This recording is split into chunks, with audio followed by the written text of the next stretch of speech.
नमस्कार मित्रों। आज हम बात करेंगे राम की शक्ति पूजा, जो सूर्यकांत त्रिपाठी निराला द्वारा लिखी गई कविता है। हमें ज्ञात है कि यह कविता एक लंबी कविता है और इसके कथ के मध्य में राम रावण का युद्ध जुड़ा हुआ है। इस वजह से इस कविता के कई अन्य संदर्भ अछूते रह जाते हैं। निराला जैसे प्रगतिवादी कवि सन 1936 में राम की शक्ति पूजा का लेखन कर रहे हैं। राम के चरित्र को उभारने का प्रयास कर रहे हैं। राम का चरित्र अथवा राम एक ऐसे नायक हैं जो सैकड़ों वर्षों से विश्व जनमानस में बैठे हुए हैं, बसे हुए हैं। बावजूद निराला राम के चरित्र को उभारने का प्रयास कर रहे हैं, तो यह अपने आप में एक महत्वपूर्ण बात है। निराला इस कविता को लिखकर कई सारे आयाम को तोड़ते हैं और कई सारे प्रसंग को चर्चा के केंद्र में लेकर आते हैं। कभी कथ्य को लेकर, शिल्प को लेकर, केंद्रीयता को लेकर। यह कविता अपने उत्पत्ति काल से ही चर्चाओं के केंद्र में रहता है। प्रत्येक लंबी कविता में एक कथ्य शैली होती है, एक कथा चलती है, एक कहानी चलती रहती है उस कविता के मध्य में। राम की शक्ति पूजा में भी एक कहानी है, एक कथा है। उन कथाओं में से एक कथा है पत्नी प्रेम की, और यह कविता पत्नी प्रेम की कविता बन जाती है। आप भले ही इस चीज को देखें या आपको तर्कसंगत प्रतीत ना हो, किंतु यह कविता निराला की अपने पूर्ववर्ती कवियों द्वारा पति पत्नी के संबंध में जो चूक रह गई है, प्रेम में, दायित्व निर्वाहन में, उस चूक को इस कविता के माध्यम से दूर कर रहे हैं। राम बड़े ही विचित्र ढंग के पात्र हैं और बड़े ही उन्नत पात्रों में से हैं, जिन्हें संत, सन्यासी एवं गृहस्थ दोनों व्यक्ति इन्हें अपने साथ लेकर चलते हैं, इन्हें अपने साथ रखते हैं। यह एक विशेषता है। राम संज्ञावाची भी हैं, राम विशेषण भी हैं। तो इन तमाम दृश्यों को देखते हुए हम इस कविता के माध्यम से यह जानने का प्रयास करेंगे कि निराला की स्त्री विषयक क्या अवधारणा थी। क्योंकि हमें यह ज्ञात है, हमें यह जानकारी होनी चाहिए कि किसी भी पात्र का गठन या निर्माण जो होता है वह उस लेखक के द्वारा उसके विचारों के संवाहन के रूप में होता है। पात्र स्वयं कुछ नहीं करता है, वो लेखक के विचार को ही करता है। और लेखक अब बड़े ही साफ गोई से अपने विचार को अपने पात्रों में आरोपित कर देता है, और वो पात्र जो हैं वो उसके विचार को लेकर आगे चलते रहते हैं, आगे बढ़ते रहते हैं।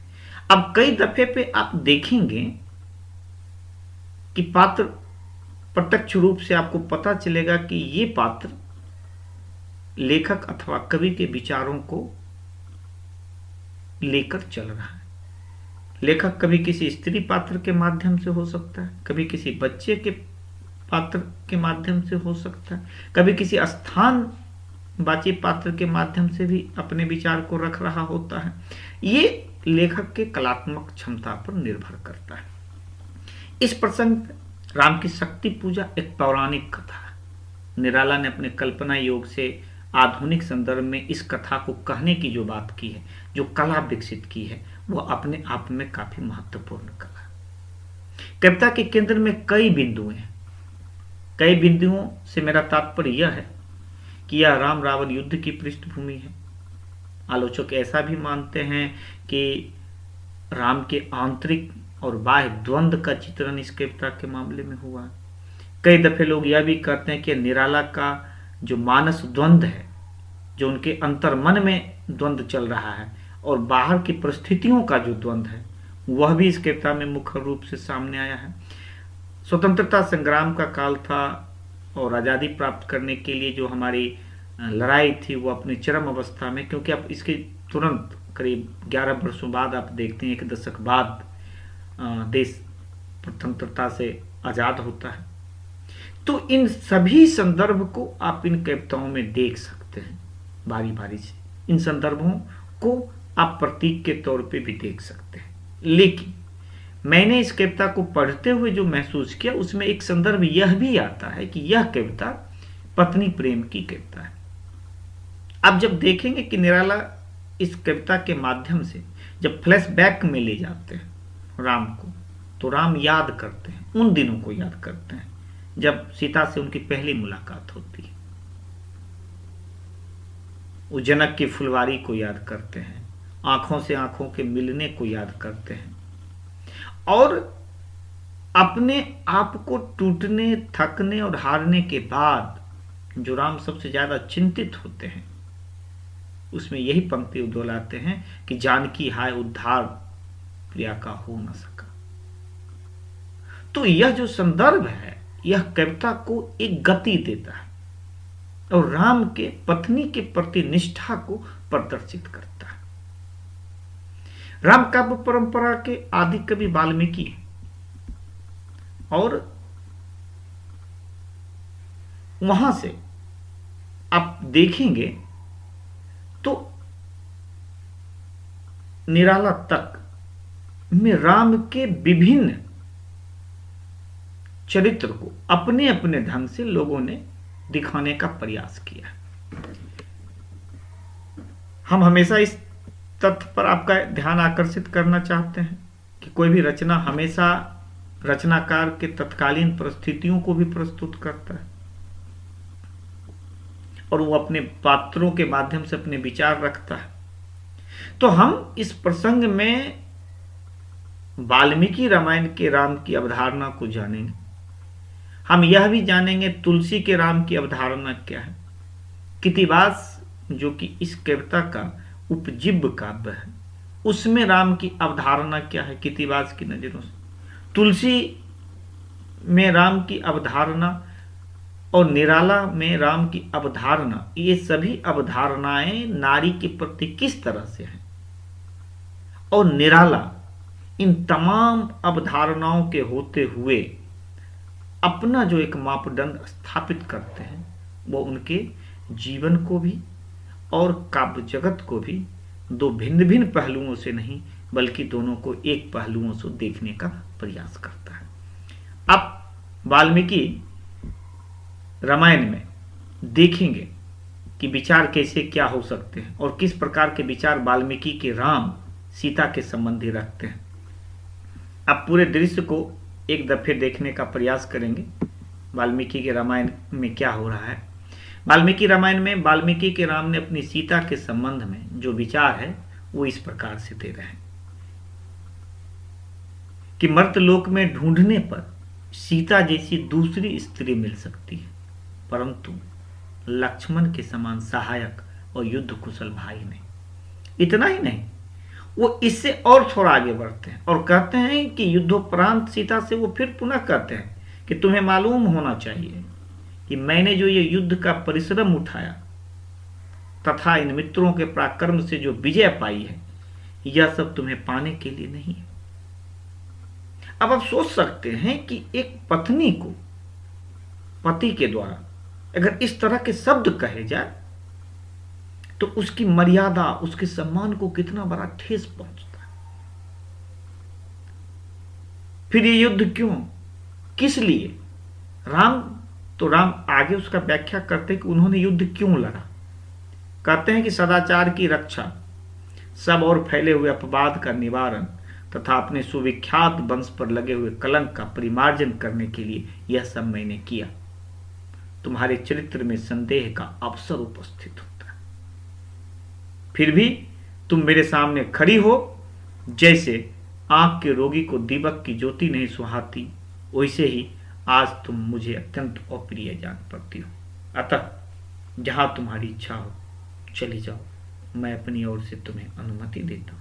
ये 10 दिशाएं तुम्हारे लिए खुली हैं, अब तुमसे मेरा कोई प्रयोजन नहीं। राम ने स्पष्ट शब्दों में जो लिखा, जो वाल्मीकि के राम कह रहे हैं, उसका ये अनुवादित अंश है। उन्होंने स्पष्ट किया और कहा कि मेरा तुमसे कोई प्रयोजन नहीं।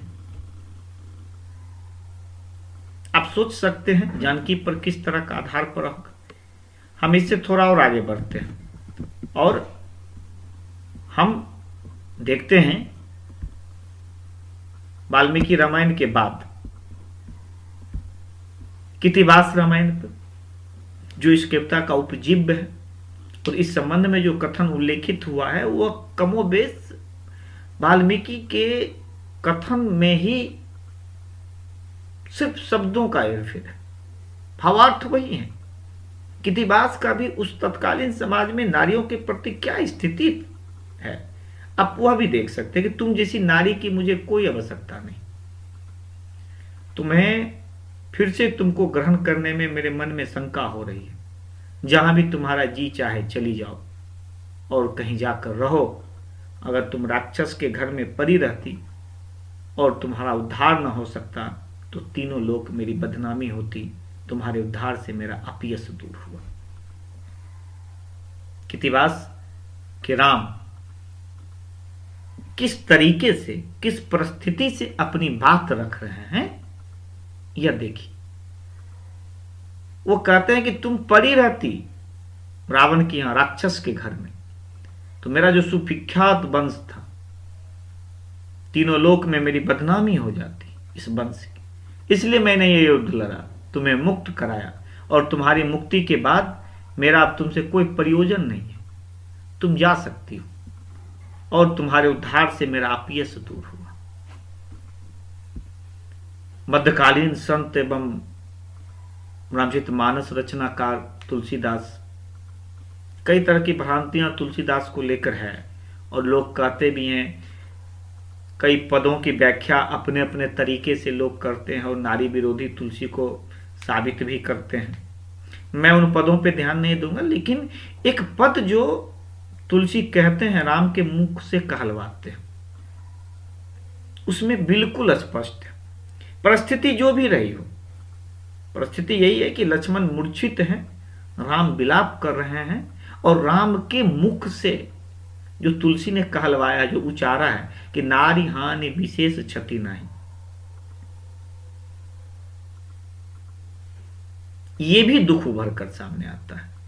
राम कहलवाते हैं कि स्त्री के हानि होने से किसी को कोई विशेष दुख नहीं हो सकता है। लक्ष्मण के मूर्छित होने से दुख है, लेकिन नारी के होने से कोई दुख नहीं है। अब इन तमाम चरित्र को देखने के बाद और तमाम राम काव्य परंपरा के कवियों को देखने के बाद निराला को देखना बेहतर होगा। निराला इन तमाम कवियों के द्वारा जो चूक हुई काव्य लेखन में, जो दिखा स्त्री के प्रति भावनात्मक रूप से जो चूक हुई है, निराला उस चूक को बड़े ही बेबाक तरीके से भर देते हैं। और निराला राम जो है, निराला के राम जो है, वो सीता के प्रति, पत्नी के प्रति काफी सम्मान रखते हैं।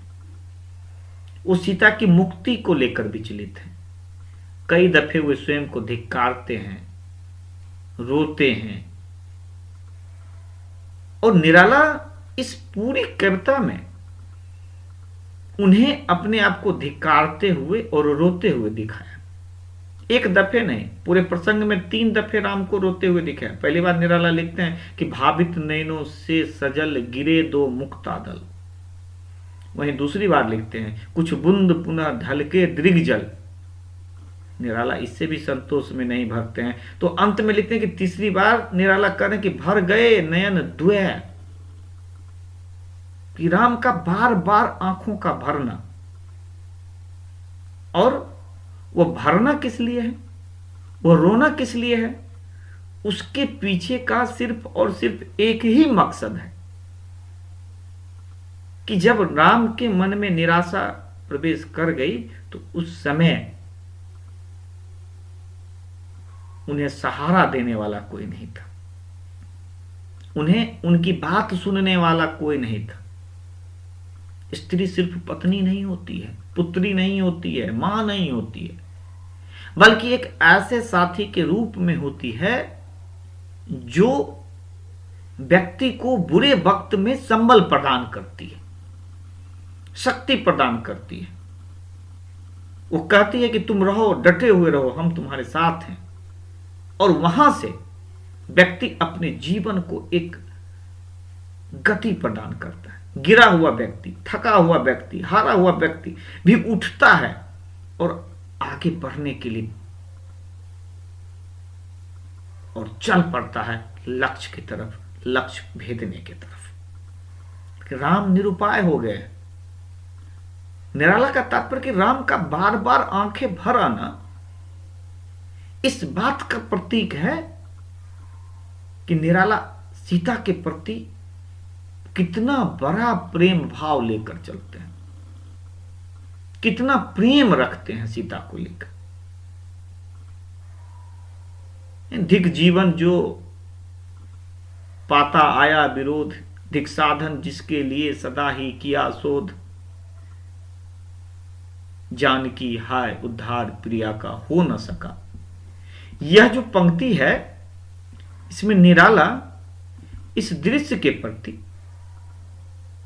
अपने आप को समर्पित भाव के रूप में दिखा गया। यह पश्चाताप है पत्नी के बिछुड़ने का, पत्नी के नहीं होने का। अब देखेंगे कि जब कोई आम आदमी इस तरीके से करता है, विह्वलता दिखाई देती है, तो समाज उसे कभी कभी धिक्कारने भी लगता है। ये भैया कौन सा आदमी है, पत्नी है, पत्नी की तरफ इस तरह की धारणा रख, एक नहीं दूसरी आ जाएगी। नहीं, प्रेम दूसरा नहीं हो सकता है। आप निराला के जीवन को देखिए, सरोज स्मृति कविता में आप पाइए कि स्वयं निराला की सास उन्हें कह रही है कि तुम शादी कर लो। उनकी पत्नी मनोरमा देवी के देहांत के बाद कहती हैं, निराला लिख रहे हैं कि सास कह रही है, पत्नी की माता जी थे, वो कह रहे थे कि तुम्हारी उम्र क्या है, कुल 26 साल तुम्हारी उम्र हुई है और तुम्हारे सामने पूरा जीवन बचा हुआ है, तुम शादी क्यों नहीं कर लेते, शादी करो। और निराला उस शादी से नहीं करना चाहते। कहीं ना कहीं मनोरमा देवी का जो प्रेम था या निराला का जो प्रेम मनोरमा देवी के प्रति था, वो तमाम परिस्थितियों के बावजूद बना हुआ था और निराला उस प्रेम को बांटना नहीं चाहते थे। तो निराला का जीवन और काव्य दोनों में इस जगह पर आकर समानता है। दो जीवन नहीं है, साहित्य का जीवन अलग नहीं है और अपना निजी जीवन अलग नहीं। जो निजी जीवन में है वो साहित्य में है, और जो साहित्य में निराला लिखे हैं वो अपने निजी जीवन से जिए हुए अनुभव को ही लिखे। और निराला की जो सबसे महत्वपूर्ण कविताएं हुई वो उनके निजी जीवन से जुड़ी हुई गाथा को ही समर्पित है। उनकी अन्य कविताओं पे आप दृष्टिपात करें, देखेंगे दाम्पत्य प्रेम की श्रेष्ठ अवस्था में वो स्थापित करते हैं।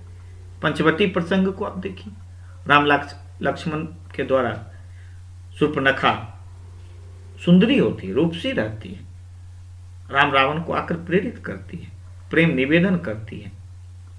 कोई भी पुरुष जो अपनी स्त्री से दूर रह रहा हो सकता है पुरुष के अंदर जो स्त्रियों के प्रति एक कोमल विचार, एक भावनाएं जन्म लेती है, वो रहा होगा राम के मन में भी। राजा थे, राज दरबारों के भोग विलासितापूर्ण जीवन को देख रहे थे, लेकिन उन तमाम चीजों के बावजूद राम शूर्पणखा के तरफ उसके निवेदन को ठुकराते हैं, लक्ष्मण भी ठुकराते हैं, क्योंकि ये निराला के राम है। तुलसीदास कविता में तुलसीदास का समर्पण पत्नी के प्रति देखिए। प्रेयसी कविता में युवक का युवती के प्रति समर्पण है, जो बाद में दाम्पत्य प्रेम में बदलता है। आप मोटे तौर से यदि हम इस बात को कहें कि कोई भी बात किसी भी लेखक या कवि के विचारों को प्रतिपादित करता है, विचारों का वाहक होता है, तो निराला के जो पात्र हैं वो निराला के विचारों के वाहक हैं, जो नारी स्वतंत्रता की, नारी सम्मान की, समाज में उनकी बराबरी सहभागिता की, समता के मजबूत पैरोकार के रूप में उभर कर निराला आते हैं इन पात्रों के माध्यम से। तो इस कविता का एक यह भी जो महत्वपूर्ण पहलू था वो यह है कि यह स्त्रीवादी आंदोलन की प्रारंभिक अवस्था की बात करता है। आज हम स्त्रीवादी आंदोलन की बात करते हैं, खास करके स्त्रियां जोर शोर से नारे लगाती, स्त्रीवादी की बात करती, हम स्त्रीवादी आंदोलन की बात करते हैं। लेकिन परिस्थितियां क्या है कि आंदोलन हर कोई जानता है, कर भी रहा है, प्रयास भी हो रहे हैं, तो फिर ये विफल क्यों हो जाते हैं? इसके मध्य एक सबसे बड़ा कारण छिपा हुआ है। वह कारण होता है कि क्रांति सब कोई करना चाहता है, लेकिन क्रांति की शुरुआत जो हो वो दूसरे के घर से होनी चाहिए। आंदोलन में हर कोई चाहता है कि परिवर्तन आए, लेकिन परिवर्तन कहां से हो तो वो दूसरे की घर से होनी चाहिए। हम बड़े ही लंबे लंबे आलेख, लंबे लंबे लेख, शोध ग्रंथ, अभिनंदन ग्रंथ लिखते चले जा रहे हैं, कहानियां लिखी जा रही है, कविताएं लिखी जा रही है, स्त्री मुक्ति की बात हुई। किस तरह की मुक्ति हो रही है, किस मुक्ति की आप बात करते हैं?